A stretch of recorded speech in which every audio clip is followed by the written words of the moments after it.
మా సమస్యలు పరిష్కరించాలని ఎవరైనా వినతి పత్రాలు ఇచ్చేదుంటే సంబంధిత మంత్రులకో ఎమ్మెల్యేలకో ఎంపీలకో అధికారులకో ఇస్తారు. వాళ్ళకి ఇచ్చిన దండుగే అనుకునేటోళ్ళైతే చౌరస్తాలున్న జాతీయ నాయకుల విగ్రహాల చేతిల వినతి పత్రాలు పెట్టి నిరసన చేస్తుంటారు. కనిగో తెలంగాణ సర్పంచుల సంఘం జేఏసీ లీడర్లు చూడుర్రు వల్ల ఎవరికి వినతి పత్రాలు ఇస్తుర్రో.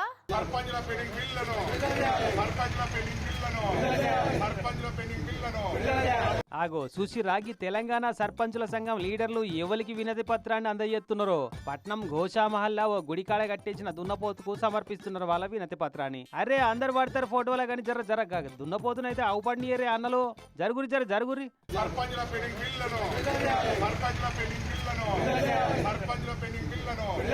వీళ్ళంతా తాజా మాజీ సర్పంచుల సంఘం లీడర్లట. సర్పంచుల సమస్యలన్నీ తీర్చాలి, పెండింగ్ బిల్లులన్నీ చెల్లించాలి అని ఎన్ని మాటలు చెప్పినా ఎంతో మందిని కలిసి వినతి పత్రాలు ఇచ్చిన దున్నపోతు మీద వాన పడ్డట్టు దుల్పరించుకుంటున్నారట.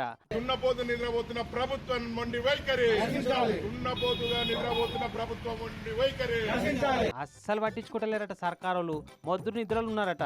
ఇక వాళ్ళకి వినతి పత్రాలు ఇచ్చి యాష్టకొస్తున్నట. మీకు వినతి పత్రాలు ఇచ్చిన ఈ దున్నపోతుకి ఇచ్చిన ఒకటే అన్నట్టు సింబాలిక్ గా తెలియ చెప్పేందుకు నిరసన చేస్తున్నారట. గిట్లా కాంగ్రెస్ ప్రభుత్వం ఒక్క మొద్దు నిద్రలో ఉందని ఇవాళ దున్నపోతుకు వినతి పత్రం ఇచ్చే ఒక నిరసన తెలిపే పరిస్థితిలో ఈ సర్పంచ్లు తెలంగాణ రాష్ట్రంలో ఉన్నారంటే ఇంత దౌర్భాగ్యమైన పాలన ఎక్కడ కూడా ఏ రాష్ట్రంలో కూడా జరగకుండొచ్చు.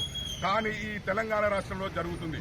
ఇప్పటికీ ప్రభుత్వం మా పెండింగ్ బిల్లు చెల్లించి మా స్థానిక సంస్థల ఎన్నికలు పోవాలి. హస్తం పార్టీ సర్కారులు అధికారంలోకి వచ్చిన కాడికెళ్ళి ఇదివరదాకా అటు గ్రామ పంచాయతీలకే గాని ఇటు పెండింగ్ లో పడ్డ బిల్లులకే గాని చిల్లి గవ్వ ఇచ్చిన పాపాన పోతలేరట. మరి ఇప్పటికన్నా మొద్దు నిద్రలకే లేచి బిల్లులు మంజూరు చేయాలని కోరుకుంటున్నారు. భలే ఉన్నారన్న. ఏదో మాట వరుసగా వాడే శాస్త్రాన్ని నిజంగా చేసి చూపెడతామంటే ఎట్టనే దేనికన్నా టైం రావాలి. ఎట్లన్నా సర్పంచ్ ఓట్లు మళ్ళా రాబోతున్నాయి కాబట్టి టైగర్ కు టైం వచ్చినట్టు మీకు కూడా టైం వచ్చి ఆ బిల్లులన్నీ మంజూరు అవుతుండొచ్చు తీరిగా. దున్నపోతు నిద్రపోతున్న ప్రభుత్వం మొండి వైఖరి, దున్నపోతుగా నిద్రపోతున్న ప్రభుత్వం మొండి వైఖరి.